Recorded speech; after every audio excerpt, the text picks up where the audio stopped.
Latest updates ఎప్పటికప్పుడు పొందడానికి big TV WhatsApp channel follow అవ్వండి. లింక్ డిస్క్రిప్షన్ లో ఉంది. అంటే 2 రోజుల నుంచి మీ వీడియోలు కొన్ని సర్క్యులేట్ చేస్తున్నారు. పర్టికులర్గా టీడీపీ జనసేన కార్యకర్తలు డైరెక్ట్గా వాళ్ళ అఫీషియల్ మీద కిందాక మిమ్మల్ని కించపరిచేలో కూడా కొన్ని చూపించాను. నేను యాజ్ ఎ జర్నలిస్ట్గా చూపించరు. మీరు ఇంటర్వ్యూకి వచ్చారు కాబట్టి వాళ్ళ మీద కేసులు ఫైల్ అయినాయి కాబట్టి చాలామంది చేసే ప్రయత్నం ఏంటంటే ఇక్కడ కూర్చొని మీరేదో దోష అన్నట్టు, మీరేదో నేరం చేసి పారిపోయాడు, మిమ్మల్ని ఏదో బ్లేమ్ చేస్తూ అడగటం అనేది నేచర్. నేను ఆ ఉద్దేశం లేదు. అందుకే నేను అంటున్నాను, మిమ్మల్ని కించపరిచేలా కూడా గత 2 రోజుల నుంచి సోషల్ మీడియాలో కొన్ని వందల వేల కరెక్ట్ ట్వీట్లు ఉన్నాయి. వేరే వాళ్ళైతే ప్రాబ్లమే లేదు. ఎందుకంటే there is first of all ఇప్పుడు ఒక చాలా ఓల్డ్ ఒక సేయింగ్ అంటే there is no such thing as bad publicity. ఇప్పుడు నేను వాళ్ళ గురించి వాళ్ళు చేసిన దాని గురించి నేను చెప్పడం కానీ యాక్షన్ ఎందుకు చేయనంటే, నా గురించి ఆలోచించడానికి టైం ఉండే వాళ్ళ గురించి ఆలోచించడానికి నా దగ్గర టైం లేదు.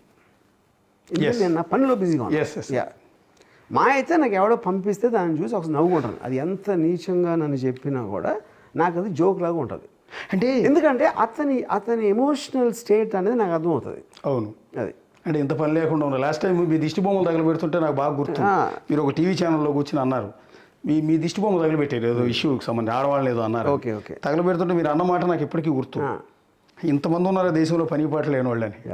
నా దిష్టి బొమ్మ తగలబెట్టి అంత టైం కేటాయించి అంత పని పాట లేని వాళ్ళు ఇంతమంది ఉన్నారా అని మీరు ఒక మాట అన్నారు. అయితే 2 రోజుల నుంచి మీరు గతంలో చేసిన కొన్ని కామెంట్స్ వేరు సందర్భాల్లో దాని ముందు వెనక కట్ చేసి కొన్ని వీడియోలు రన్ చేస్తున్నారు. అదేంటంటే అదేదో లోకేష్ తీసుకొచ్చాడు, రెడ్ బుక్, ఎర్ర బుక్, ఎర్రి బుక్ అనేది ఒకటి, రెండోది ఆ పప్పుగాడు ఉన్నాడే అనేది. ఈ మాటలు పప్పుగాడు అనే మాట నా లైఫ్లో ఇప్పుడు అనుకున్నాను. నేను పప్పు అనే వర్డ్ నేను సినిమాలో వాడి ఉండొచ్చు, పప్పుగాడు అలాంటి వర్డ్స్ నేను ఎప్పుడు వాడినా. అసలు డిరాగేటరీ లాంగ్వేజ్ అనేది నా లైఫ్లో ఎప్పుడు వాడలేదు నేను. అది నేను ఛాలెంజ్ చేస్తాను. పప్పుగాడు అని నా నోటి నుంచి ఒక మాట వచ్చి ఉంటుంది.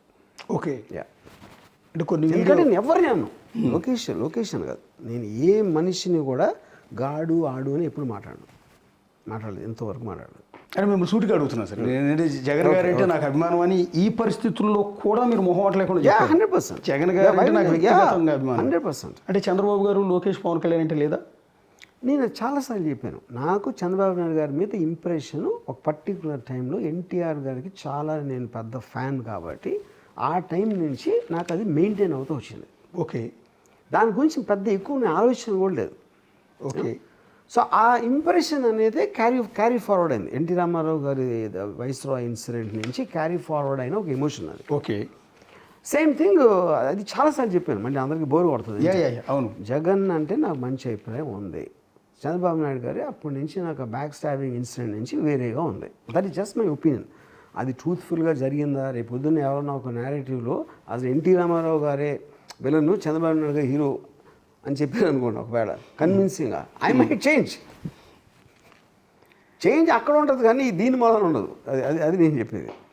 అంటే చాలామంది ఎక్స్పెక్ట్ చేసేది ఏంటంటే ఇప్పుడు మీ అభిప్రాయం చేంజ్ చేసేసుకుంటారు, చంద్రబాబు గారు గొప్పవాడు, లోకేష్ గొప్పవాడు, పవన్ కళ్యాణ్ చాలా సూపర్ హీరో అని అంటారేమో అని ఎక్స్పెక్ట్ చేస్తున్నారు. అందరి మీద ఇంప్రెషన్ యాజ్ ఇట్ ఈస్గా ఉంది, ఏమీ మారదు, మారదు. అది జస్ట్ కానీ నేను ఇన్కాన్సిక్వెన్షియల్. ఎందుకు ఇన్కాన్సిక్వెన్షియల్ అంటే నేను ఇంకా పాలిటిక్స్ జోలికి వెళ్ళను, అది ఎప్పుడు చెప్పేసాను, అది అయిపోయింది. సెకండ్ థింగ్ ఏంటంటే నేను ఓటు కూడా వేయను. అప్పుడు ఏ విధంగా నేను ఆల్మోస్ట్ పూజకు పనికిరాని ఏదో అంటారు కదా, పూజకు పనికిరాని అలాగా ఇప్పుడు నా స్టేటస్ పాలిటిక్స్ సంబంధించి ఈ కాంట్రవర్సీ సంబంధించి అది. అంటే రీసెంట్గా పవన్ కళ్యాణ్ గారు పబ్లిక్ మీటింగ్లో ఒక స్టేట్మెంట్ ఇచ్చారండి, మీ గురించి కాదు, ఒక ఇష్యూకి సంబంధించి పోలీస్ డిపార్ట్మెంట్ సరిగా రియాక్ట్ కావటం లేదు. అది సోషల్ మీడియా పోస్టింగ్స్ కావచ్చు, రేప్ కేసులకు సంబంధించి కావచ్చు. అంటే హోమ్ మినిస్టర్గా అనిత ఉన్నారు, ఒకవేళ నేనే హోమ్ మినిస్టర్ అయితే ఆ పరిస్థితి వేరుగా ఉండేది, అంటే ఉన్న హోమ్ మినిస్టర్ సరిగా పనిచేయలేకపోతుంది అన్నట్టుగా ఒక డైరెక్ట్గా ఒక కామెంట్ చేశారు. ఆ కామెంట్ చేసిన తర్వాతే ఈ సోషల్ మీడియాలో కామెంట్ చేసే వాళ్ళందరిని అరెస్టులు ఎక్కువ చేయటం కావచ్చు, వాళ్ళ ఇళ్ళకి వెళ్ళి నోటీసులు ఇవ్వటం కావచ్చు, ఈ ప్రాసెస్ చాలా ఫాస్ట్ అప్ అయింది. సో అందులో భాగంగా పవన్ కళ్యాణ్ మీ మీద కూడా ఏమన్నా పాత గ్లిడ్జ్ ఏమైనా ఉందా? నేను ఇందాక ఆల్రెడీ చెప్పాను, I don't believe Pawan Kalyan has the time and inclination to go after something like this. అది నేను బిలీవ్ చేయను. ఓకే. సో సెకండ్ పాయింట్ ఏంటంటే ఇప్పుడు నేను ఇంకోటి ఏంటంటే ఆ రోజు నుంచి ఇంతవరకు నేను మళ్ళీ ఫాలో అవ్వట్లేదు అసలు పాలిటిక్స్లో ఏం జరుగుతుంది ఎవరేం చేస్తున్నారు అనేది. నేను ఎందుకంటే నా మైండ్ మొత్తం వేరే వాటికి డైవర్ట్ అయిపోయింది ఇప్పుడు. ఓకే, అబ్సల్యూట్లీ పవన్ కళ్యాణ్ గారు ఏమన్నారు హోమ్ మినిస్టర్ గురించా పోలీస్ గురించా అనేది ఏది ఎక్కడెక్కడ ఎవరు మాట్లాడుతూ ఉంటే ఒకటి కొర ఇని ఉండొచ్చు, కానీ నేను నా ఫోకస్ పెట్టలేదు ఎందుకంటే my mind got diverted from that. Yeah, అదే తప్ప ఆయన ఇంటెన్షన్ ఉందనేది మీరు ఎక్కడ అనుకోవట్లేదు. నో. యా, ఇంకొకటి సోషల్ మీడియాలో మీ మీద గత 2-3 రోజుల నుంచి టీడీపీ వాళ్ళు పర్టికులర్గా జనసేన వాళ్ళు చేస్తున్న ఒక పోస్ట్ అండి. మీరు చంద్రబాబు నాయుడు గారు అరెస్ట్ అయినప్పుడు రాజమండ్రి సెంట్రల్ జైలు ముందుకెళ్ళి ఒక సెల్ఫీ దిగిపోయి పోస్ట్ చేశారు. అంటే ఆ ఉద్దేశం ఏంటంటే మీ ఇంటెన్షన్ ఏంటి? నేను ఇవన్నీ కూడా జరిగిందంతా వ్యూహం సినిమా మధ్యలో జరిగినాయి. ఓకే ఓకే, అప్పుడేంటి రియల్ పీపుల్ మీద మీరు ఒక సినిమా తీసినప్పుడు ఓకే ఆటోమేటిక్గా దానికి సంబంధించిన ఏదైనా కూడా ప్రతి దాని మీద నేను కామెంట్ నా స్టైల్లో చేస్తూ వచ్చాను. ఓకే, ఆ టైంలో ఐ వాజ్ దేర్. నాకు ఎందుకు వెళ్ళిన కూడా మర్చిపోయాను అసలు ఆ ప్లేస్కి. అక్కడ వెళ్ళినప్పుడు I happen to be there. అరే ఒకసారి సెల్ఫీ తీసి పెట్టాను అంతే.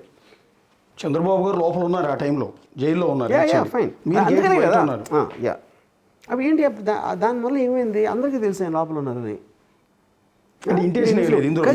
ఫోటో పెట్టడంలో ఏముంటుందన్న చంద్రబాబు నాయుడు గారిని అరెస్ట్ చేసి దాంట్లో పెట్టారని తెలుసు. అదేమి నేను రివీల్ చేయలేదు కదా ఈ ఫోటోతో ఇలా ఇక్కడ ఉన్నారని అందరికీ తెలిసిన విషయం అది. సో ఇప్పుడు నేను ఒక టూరిస్ట్ లాగా ఒక ఫోటో తీసుకున్నా. అందులో ఏంటి అదే ఇంట్లో అంటే ఇప్పుడు నేను వెళ్ళి సెంటర్ అక్కడ చంద్రబాబు నాయుడు కాకుండా మహాత్మా గాంధీ ఉన్న కూడా అది చేసాను నేను. Yeah, any famous person, Chandrababu Naidu obviously the very famous person ఉన్నప్పుడు మీరు అక్కడ ఉండేవారు అక్కడ ఉన్నారు అనేటప్పుడు సెల్ఫీ 100 మంది తీసుకుంటారు. నేను ఒక్కడే కాదు అలాంటి ఫోటో నేను చెప్పేది. అంటే ఇప్పుడు నేను వెళ్ళి చంద్రబాబు గారు జైల్లో ఉన్నప్పుడు సెల్ఫీ దిగి పెడితే ఓకే చంద్రబాబు గారు అభిమాని కావచ్చు, ఇతను పెట్టాడు, నేను పెద్దగా పాపులర్ కాదు కాబట్టి. వర్మ గారు వెళ్ళేటప్పటికి ఏమైంది పాయింట్ ఈస్ పాపులర్ పర్సన్. నేను గాంధీ గారు ఉన్న తీయించుకునేవాడిని, హిట్లర్ ఉన్న తీయించుకునేవాడిని. Okay, any popular person I would have done it. కానీ అప్పుడు మీకు టీడీపీకి టార్గెట్గా ఉన్నారు, టీడీపీకి వ్యతిరేకంగా సినిమాలు తీశారన్న వైఎస్ జగన్ గారు కూడా తీయించుకున్నాను ఫోటోది. అది నేను చెప్పేది కరెంట్. అక్కడ ఆల్రెడీ టీడీపీ వాళ్ళు చాలామంది జనం ఉంటారు కదా, వాళ్ళ ముందుకు వెళ్ళి మరీ సెల్ఫీ దిగాలన్న ఆలోచన ఎందుకు వచ్చింది? అప్పుడు నేను వెళ్ళినప్పుడు ఎవ్వరు లేరు అక్కడ, లేరు. అదే టైంలో నాతో పోలీసులు కూడా చాలామంది సెల్ఫీ దిగారు. ఇక్కడ రెచ్చగొట్టే ఉద్దేశం కానీ హేళన చేసే ఉద్దేశం ఏంటి హేళన చేసేది? ఎందుకంటే అది పదే దాన్ని గ్రిల్ చేసి అడుగుతున్నానంటే నా మొహం ఎక్స్ప్రెషన్ చూడండి. ఇక ఏంటి హేళన అక్కడ ఏముంది అక్కడ? అవును, కేవలం ఒక ల్యాండ్ మార్క్ ఇన్సిడెంట్ జరిగింది. ఒక ఎక్స్ చీఫ్ మినిస్టర్ అన్నిసార్లు చీఫ్ మినిస్టర్ చేసిన ఒక అంత లీడర్ని ఆ జైల్లో ఉన్నారు అని దాంతో తీసుకున్నావు అంతే. అదే ఎందుకు అన్నిసార్లు ఎందుకు అడుగుతున్నానంటే దీన్ని ట్రిగర్ చేస్తున్నారు కాబట్టి దాన్ని మీ నుంచి ఆన్సర్ వస్తే ఏంటంటే వాళ్ళందరికీ ఓకే మనం అర్థం చేసుకునేది ఇది, వాస్తవం ఇది అనేది చెప్తున్నారు. నేను గాంధీ, హిట్లర్, వైఎస్ జగన్, చంద్రబాబు నాయుడు ఎవరు ఉన్నా కూడా నేను అదే ఫోటో తీయించుకున్నాను. అది నేను చెప్పేది. ఓకే, మీరు ఇప్పుడు రాజకీయాలు మాట్లాడను, రాజకీయాల మీద 26/11 అటాక్ అయింది మొత్తం అంతా. అప్పుడు నేను వెళ్ళాను హోటల్కి. అప్పుడు ఏమన్నారు అందరూ, అరే అమ్మ టెర్రరిజం అటాక్ అయితే వెళ్ళి ఏదో చూస్తున్నాడు అక్కడంతా. అంటే ఇది నేను వెళ్ళింది నేను చీఫ్ మినిస్టర్తో వెళ్ళా. అవును, దేశ్ముఖ్తో కలిసి వెళ్ళాను. అప్పుడు ఏంటి నేను ఇప్పుడు టెర్రరిజం అంతా అక్కడ మంచం కింద దాక్కుంటారా ఏంటి అక్కడ? ఇప్పుడు నేను వెళ్ళటం వల్ల ఏమైంది? కానీ మీరు చేయాలంటే ఏదైనా అలా చూపించవచ్చు. ప్రొజెక్షన్ అంటే పొట్రే చేయటం అనేది మనకు నచ్చకపోతే ఒకలా, నచ్చితే ఒకలా, అది మీరు చూసే దృష్టి బట్టి ఉంటుంది. అది చంద్రబాబు గారి మీద అభిమానంతోనో చంద్రబాబు గారు జైల్లో ఉన్నారు కాబట్టి అక్కడికి రామగోపాలవరం వెళ్ళటం అనేది ఒక యాంగిల్. కరెక్ట్ కాదు, చంద్రబాబు గారిని జైల్లో పెట్టించారని మేమే చూసామా అని చెప్పి. ఇప్పుడు సపోజ్ ఇదే ఫోటో లోకేష్ గారు పెట్టారు అనుకోండి ఒకవేళ, అప్పుడేంటి ఒక కొడుకు ఫాదర్కి సపోర్టివ్గా నేను కూడా ఉన్నాను నాన్న నీతో అన్నట్టు అనిపిస్తుంది. ఇదే ఫోటో సేమ్ నేను ఉన్నాను కాబట్టి వేరే అనిపిస్తుంది. అప్పుడు నేను విషయం ఏమంటే నేను అన్నది నువ్వు అర్థం చేసుకున్న దాన్ని బట్టి ఉంటుంది. మీరు చూసేది ఏ దృష్టితో చూసారని దాన్ని బట్టి ఉంటుంది. అంతేగాని ఇంటెన్షన్ ఆఫ్ ద పర్సన్ మీకు ఎట్లా తెలుస్తుంది అవతలవాడికి? For more videos like this, subscribe Big TV channel.